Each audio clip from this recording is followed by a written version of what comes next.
नमस्कार, आप देख रहे हैं इंडिया न्यूज। आपके साथ मैं अभिषेक पांडे। इस बुलेटिन की शुरुआत बड़ी खबर के साथ करेंगे। खबर है पॉल्यूशन से जुड़ी हुई, वायु प्रदूषण से जुड़ी हुई, जहां लोगों का बुरा हाल हो चला है। हर गुजरते दिन के साथ हवा में जहर बढ़ता चला जा रहा है। कई शहरों का AQI लेवल बेहद खराब श्रेणी में पहुंच चुका है। दिल्ली की हवा जहरीली बनी हुई है। स्मॉग के बाद अब धुंध ने भी शहर को अपनी चपेट में ले लिया है। यह बड़ी खबर है जो इस बीच सामने आ रही। कई शहरों का AQI बेहद खराब श्रेणी में बना हुआ है। दिल्ली की हवा जहरीली बनी हुई है। यह बड़ी खबर जो इस बीच सामने आ रही। स्मॉग के बाद अब धुंध ने भी शहर को अपनी चपेट में ले लिया है। बड़ी खबर है जो इस बीच सामने आ रही है। वायु प्रदूषण से लोगों का हाल जो है वो बुरा हो चला है। ये बड़ी खबर जो इस बीच सामने आ रही है। हर गुजरते दिन के साथ हवा में जहर जो है वो बढ़ता चला जा रहा है। कई शहरों का AQI बेहद खराब हो चुका है। दिल्ली की हवा जहरीली बनी हुई है। ये बड़ी खबर आप तक पहुंचा रहे हैं। जिस तरीके से लगातार वायु प्रदूषण बरकरार है दिल्ली NCR में। दिल्ली NCR के कई क्षेत्र ऐसे हैं जहां पर एयर क्वालिटी इंडेक्स बेहद खराब श्रेणी में बना हुआ है। लोगों का सांस लेना दूभर हो रखा है। लोगों को सांस लेने में तकलीफ हो रही है। लोगों की आंखों में जलन हो रही है। लोगों के गले में खराश हो रही है। लोगों के फेफड़ों में भी दिक्कत हो रही है। दूसरी ओर डॉक्टर भी लोगों को सलाह दे रहे हैं कि आप अपने घर से बेवजह बाहर ना निकलें, और अगर आप अपने घर से बाहर निकल रहे हैं तो आप मास्क का प्रयोग करें, और हो सके तो आप अपनी आंखों को भी ढक के रखें, यानी कि चश्मे का प्रयोग करें, ताकि जो प्रदूषण है उसकी मार कम पड़े, उसका असर कम पड़े।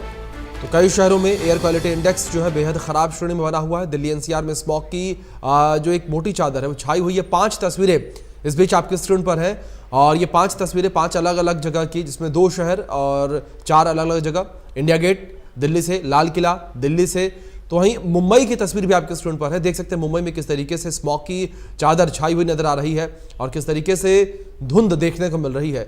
दूसरी ओर एम्स की तस्वीर में भी देख सकते हैं आप किस तरीके से धुंध की चादर छाई हुई है, और धालाकुआं में भी सफेद धुंध की चादर छाई हुई है।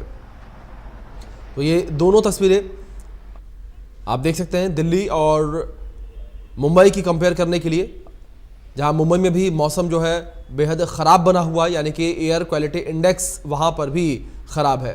पॉल्यूशन का लेवल मुंबई में भी बढ़ा हुआ है। दिल्ली में भी पॉल्यूशन का लेवल बढ़ा हुआ है, और कई शहर, कई राज्य ऐसे हैं जहां पर पॉल्यूशन जो है इस वक्त देखने को मिल रहा है। चाहे हरियाणा को लेकर बात करें, पंजाब को लेकर बात की जाए, दिल्ली को लेकर बात की जाए, मुंबई को लेकर बात की जाए, उत्तर प्रदेश को लेकर बात की जाए, कई शहर जो है इस वक्त पॉल्यूशन की मार झेल रहे हैं, और पॉल्यूशन की वजह से लोगों को तमाम समस्याओं का सामना करना पड़ रहा है। और 5 तस्वीरें स्पीच हम आपको दिखा रहे हैं। 5 तस्वीरों के माध्यम से आप ये समझ सकते हैं कि क्या स्थिति इस वक्त पॉल्यूशन को लेकर बनी हुई है, और किस तरीके से पॉल्यूशन की मार जो है वो आम जनता झेल रही है। वो इन तस्वीरों के माध्यम से आप देख सकते हैं, समझ सकते हैं। India gate, Lal Qila, AIIMS, Dhaulakuan, ये 4 तस्वीरें दिल्ली की। तो वहीं मुंबई की तस्वीर भी आपकी स्क्रीन पर है, आप देख सकते हैं।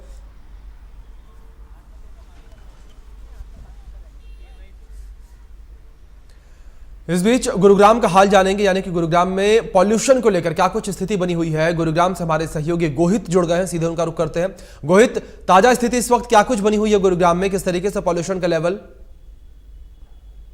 जी बिल्कुल, गुरुग्राम में धीरे धीरे प्रदूषण पूरे शहर को अपने आगोश में ले रहा है। गुरुग्राम में जो AQI लेवल है वो 370 को पार कर चुका है, जो कि बहुत ही ज्यादा खतरनाक श्रेणी में जाता हुआ नजर आ रहा है। लगातार गुरुग्राम में जो प्रदूषण का स्तर है वो बढ़ता जा रहा है, और इसका कारण जो है वो गुरुग्राम में लगातार जो टूटी सड़कें हैं, जो बढ़ते वाहन हैं, उनको माना जा रहा है। और गुरुग्राम में भले ही ग्रैब 2 लागू कर दिया गया है, लेकिन कहीं ना कहीं प्रशासन जो है उन नियमों का पालन करवाने में फेल होता हुआ नजर आ रहा है।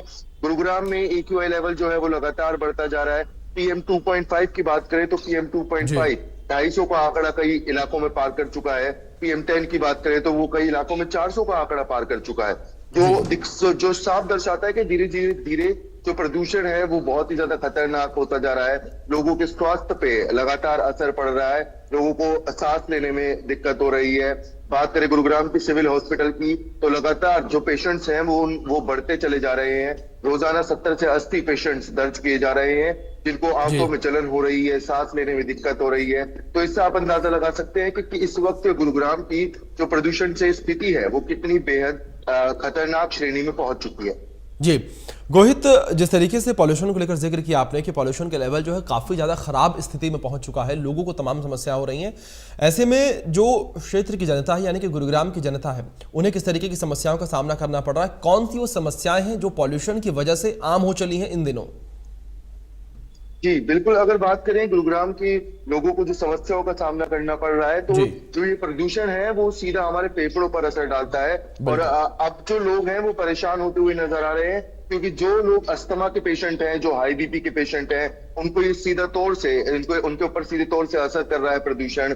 जो पेशेंट्स की संख्या है वो लगातार बढ़ती जा रही है। कई लोगों को आंखों में जलन की शिकायत हो रही है, कई लोगों को सांस लेने में दिक्कत हो जी रही है। तो ये जो समस्याएं हैं, ये तमाम समस्याएं लोगों को परेशान करती हुई नजर आ रही है। जी हालांकि गुरुग्राम में सिविल हॉस्पिटल में भी प्रदूषण को लेकर तैयारी की गई है। कुछ वार्ड्स बनाए गए हैं जब प्रदूषण के पेशेंट्स को ही अटेंड किया जा रहा है। जी पर जिस तरीके से लगातार ये प्रदूषण बढ़ रहा है, तो अभी तो ये समस्याएं आम है। अगर धीरे धीरे ये प्रदूषण और बढ़ता गया तो ये लोगों की सेहत को और ज्यादा लोगों की सेहत पर और ज्यादा असर करेगा, और धीरे धीरे ये प्रदूषण घातक होता हुआ नजर आएगा। जी बिल्कुल। गोहित, अगर प्रशासनिक स्तर को लेकर बात की जाए तो मैं आपसे समझना चाहूंगा कि प्रशासनिक स्तर पर क्या कुछ तैयारियां की गई हैं, और उन तैयारियों के बाद धरातल पर वो तैयारियां कितनी कारगर साबित होती हुई नजर आ रही हैं?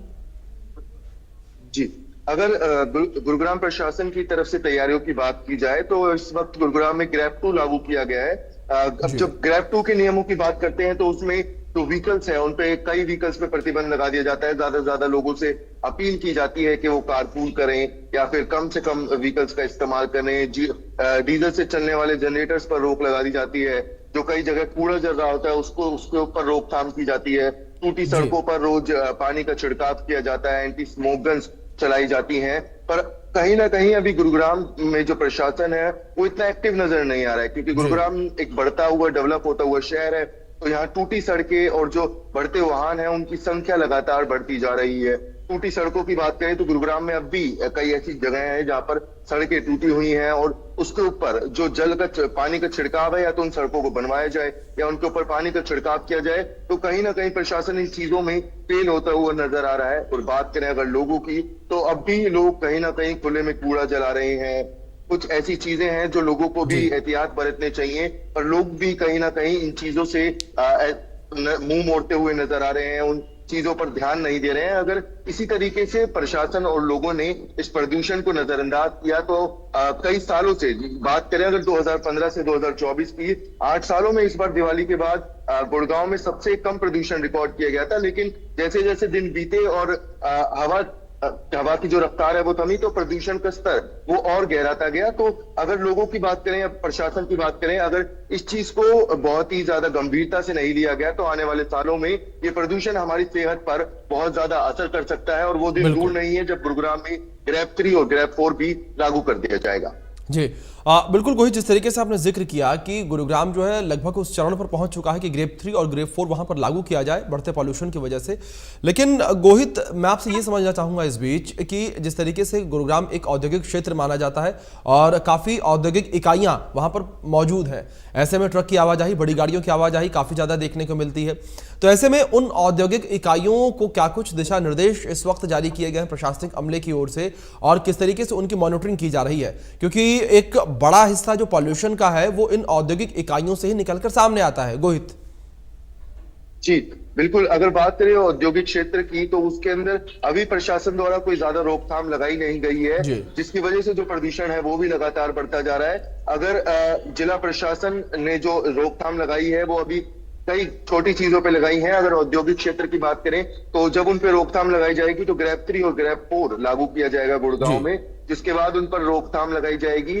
यही मुख्य कारण है कि इन पे रोकथाम नहीं लगाई जा रही है, जिसकी वजह से जो प्रदूषण है वो लगातार बढ़ता जा रहा है। गुरुग्राम एक बढ़ता हुआ शहर है, डेवलपिंग सिटी है, जिसकी वजह से जो यहाँ पर इंडस्ट्रीज हैं और जो लोगों की बढ़ती आबादी है वो साफ तौर से दर्शाती है कि यहाँ पर व्हीकल्स की संख्या और जो फैक्ट्रीज हैं उनकी संख्या, उनमें काम करने वालों की संख्या काफी ज्यादा बढ़ती जा रही है, जिसकी वजह से जो फैक्ट्रीज हैं वो बहुत ज्यादा प्रदूषण जो है वो रिलीज करती हैं और वो प्रदूषण सीधा हवा में घुसता है। हालांकि वो जो कण होते हैं वो PM10 में आते हैं, लोगों की सेहत के लिए बहुत ज्यादा खतरनाक श्रेणी में आ जाते हैं, क्योंकि PM10 इस वक्त गुरुग्राम में 400 का आंकड़ा पार कर चुका है। तो ये बहुत ही ज्यादा टेंशन की बात है लोगों के लिए भी, और प्रशासन फिलहाल फैक्ट्रीज पे ज्यादा रोकथाम नहीं लगा रहा है। बिल्कुल बिल्कुल गोहित, ये एक चिंता का विषय बना हुआ है जिस तरीके से बेहद खराब श्रेणी में पहुंच चुका है पॉल्यूशन का लेवल। लेकिन गोहित, इस बीच मैं ये भी समझना चाहूंगा, एक चीज जो हमेशा गवर्नमेंट के द्वारा कही जाती है वो है डीजल इलेक्ट्रिक जनरेटर सेट। उसको लेकर समय समय पर जो है पॉल्यूशन से हटके मैं इस बात को कर रहा हूं कि समय समय पर इसको लेकर जागरूक किया जाता है कि आप जो डीजल जनसेट है उसका उपयोग ना करें, क्योंकि हम सभी को पता है किस तरीके से उससे काला गाढ़ा धुआं निकलता है जो कि आबो हवा को खराब करता है। उसको लेकर किस तरीके से प्रयास, किस तरीके से काम सरकार के द्वारा किए जा रहे हैं, लोगों को किस तरीके से डीजल जनरेटर सेट जो है उसको रिप्लेस करने की कवायद जो है की जा रही है गोहित? जी बिल्कुल, अगर बात करें प्रशासन की, तो प्रशासन ने कहीं ना कहीं डीजल जनरेटर सेट पर रोक लगाई है और लोगों से ज्यादा CNG से चलने वाले जनरेटर्स का इस्तेमाल करने के लिए कहा गया है, क्योंकि जो डीजल से चलने वाले जनरेटर हैं वो आपने जैसे बताया कि काला गाढ़ा धुआं हवा में रिलीज करते हैं। जो लेयर है वो एक लेयर बनाता है धुएं की, वो उस लेयर को वो धुआं पार नहीं कर पाता है। तो कहीं ना कहीं प्रशासन इस पर रोकथाम जरूर लगा रहा है। CNG से चलने वाले जो जनरेटर है उनको ज्यादा उन पर फोकस किया जा रहा है, लोगों को अवेयर किया जा रहा है, अलर्ट किया जा रहा है। पर कहीं ना कहीं लोगों को भी इसमें अपनी साझेदारी देनी होगी, क्योंकि कहीं अब भी कई इलाके हैं जो अगर प्रशासन से मिस हो जाते हैं तो कहीं ना कहीं लोग उसका फायदा उठाते हैं और उसी तरीके से जैसे जो डीजल से चलने वाले जनरेटर्स हैं उनका ही इस्तेमाल ज्यादा किया जाता है, क्योंकि कहीं ना कहीं वो लोगों को किफायती और सस्ते पड़ते हैं। पर प्रशासन कहीं ना कहीं लोगों को अलर्ट कर रहा है, समझा रहा है कि किस तरीके से आप ग्रैब 2 के नियमों के अनुसार भी डीजल से चलने वाले जनरेटर्स पर रोक लगा दी गई है और ज्यादा से ज्यादा CNG से चलने वाले जनरेटर्स को प्रेफर किया जा रहा है। तो लोगों को समझाया जा रहा है, हालांकि लोगों के ऊपर भी डिपेंड करता है कि वो कितना इस बात को समझते हैं और कितना प्रशासन का साथ देते हैं। जी गोहित, लेकिन इस बीच एक रिपोर्ट भी सामने आई थी, अगर हरियाणा को लेकर बात करें, दिल्ली NCR को लेकर मैं ये इस पूरी रिपोर्ट को मैं लेकर जिक्र कर रहा हूं। उस रिपोर्ट में ये कहा गया कि पिछले 10 दिन को लेकर बात की जाए, जिस तरीके से पिछले 10 दिन में पॉल्यूशन ने बूस्टअप किया है, उस बूस्टअप के बाद लगातार सरकार, प्रशासन लोगों को ये अपील कर रहा है कि आप पब्लिक ट्रांसपोर्ट का इस्तेमाल करें। जिस तरीके से आपने भी अपनी बातचीत में इस बात का जिक्र किया, कारपूल का जिक्र जो है सरकार लोगों से करे कि आप कारपूल करें। आप अगर एक ऑफिस में काम करते हो 4 से 5 लोग आप एक गाड़ी में बैठकर वहां का सफर तय करें ताकि गाड़ियां रोड पर कम हो। लेकिन जो रिपोर्ट सामने आई उसमें गोहित ये कहा गया कि इसका असर बिल्कुल भी नहीं पड़ रहा है। जो फुटफॉल है पब्लिक ट्रांसपोर्ट में वो पहले के जितना ही बरकरार है, उसमें कोई भी बढ़ोतरी देखने को नहीं मिली है। देखिए बिल्कुल सही बात कह रहे हैं, क्योंकि कहीं ना कहीं प्रशासन जो है वो इस चीज में चूकता हुआ नजर आ रहा है। लोग जो है, अब बात करें, गुरुग्राम जो एक ऐसा शहर है जो चारों तरफ से रस्तों को कनेक्ट करता है। एक रास्ता दिल्ली जाता है, एक रास्ता जयपुर जाता है, एक रास्ता बॉम्बे एक्सप्रेसवे की तरफ भी जाता है। तो ये कहीं ना कहीं एक ऐसा शहर है जो पूरे दिन जिसमें व्हीकल्स चलते रहते हैं, व्हीकल्स की आवाजाही होती रहती है। हालांकि लोगों को ये समझना होगा कि अगर वो इस वक्त ज्यादा जो BS4 और BS3 वाले जो व्हीकल्स हैं वो सबसे ज्यादा प्रदूषण करते हैं, और लोगों को ये समझना होगा कि वो कम से कम अगर इन व्हीकल्स का इस्तेमाल करेंगे तो जो प्रदूषण का स्तर है वो कहीं ना कहीं उसमें जरूर गिरावट देखने को मिलेगी। हालांकि प्रशासन ने ग्रैब 2 के नियमों के अनुसार लोगों से ये अपील की है और लोगों को समझाया है और पार्किंग शुल्क को भी बढ़ा दिया है, ताकि लोग कम से कम जो व्हीकल्स का इस्तेमाल करें और एक दूसरे के साथ या फिर पब्लिक ट्रांसपोर्ट का इस्तेमाल ज्यादा करें या एक दूसरे के साथ कारपूल कर लें, ताकि जो प्रदूषण है और उसमें कहीं ना कहीं गिरावट आए। पर कहीं ना कहीं अगर माने तो लोगों को ये चीज समझनी होगी। प्रशासन एक तरीके से प्रयास कर सकता है, पर लोगों को खुद समझनी होगी, क्योंकि बिल्कुल बिल्कुल ठीक बात आपने कही कि प्रशासन के द्वारा जो है प्रयास किए जा सकते हैं, लेकिन इसमें कहीं ना कहीं हमारी भी ये भागीदारी बनती है, जन भागीदारी बनती है कि हम इसको सीरियसली लें और पॉल्यूशन को कम करने में हम सरकार की सहायता और खुद की सहायता भी करें। बहुत शुक्रिया गोहित आपका जुड़ने के लिए और इन तमाम